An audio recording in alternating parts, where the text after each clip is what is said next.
Champions লিগের রোমাঞ্চকর লড়াইয়ে লিভারপুলের কাছে 1-0 গোলে হারল রিয়াল মাদ্রিদ। আরেক ম্যাচে 10 জনের বায়ার্ন মিউনিখের বিপক্ষে 2-1 গোলে পরাজিত বর্তমান চ্যাম্পিয়ন পিএসজি। বাভারিয়ানদের হয়ে জোড়া গোল করেন লুইস দিয়াজ। এদিকে স্লাভিয়া প্রাহার বিপক্ষে 3-0 গোলে জিতেছে আর্সেনাল। আলাদা ম্যাচে জিতেছে আতলেতিকো, টটেনহ্যাম ও মোনাকো।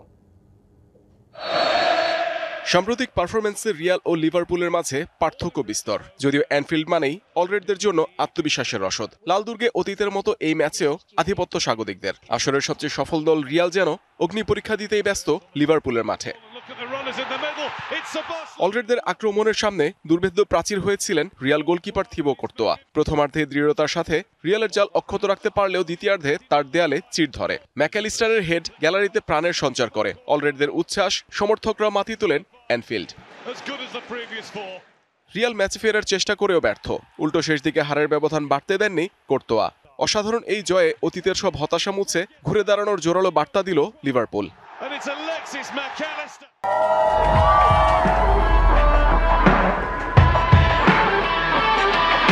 আরেক ম্যাচে দুই হেভিওয়েট ক্লাব বায়ার্ন ও পিএসজির লড়াই ছিল নাটকীয়তায় ঠাসা।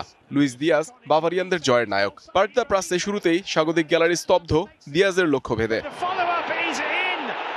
ডেম্বেলের গোল অফসাইডে বাদ হলে হতাশা বাড়ে পিএসজির। প্রথমার্ধেই লা পারিসিয়ানদের রক্ষণের ভুলের সুযোগ নিয়ে বায়ার্নকে আবারও এগিয়ে দেন দিয়াজ, করেন গোলের জোড়া পূর্ণ। ইনজুরি টাইম আবার লাল কার্ডও দেখেন এই কলম্বিয়ান স্ট্রাইকার।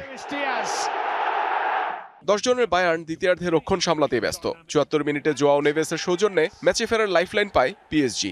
যদিও পরবর্তীতে নয়ারের দক্ষতার সামনে আটকে যায় লা পারিসিয়ানদের গোলের চেষ্টা। Muhammad Nazim, DBC sports desk.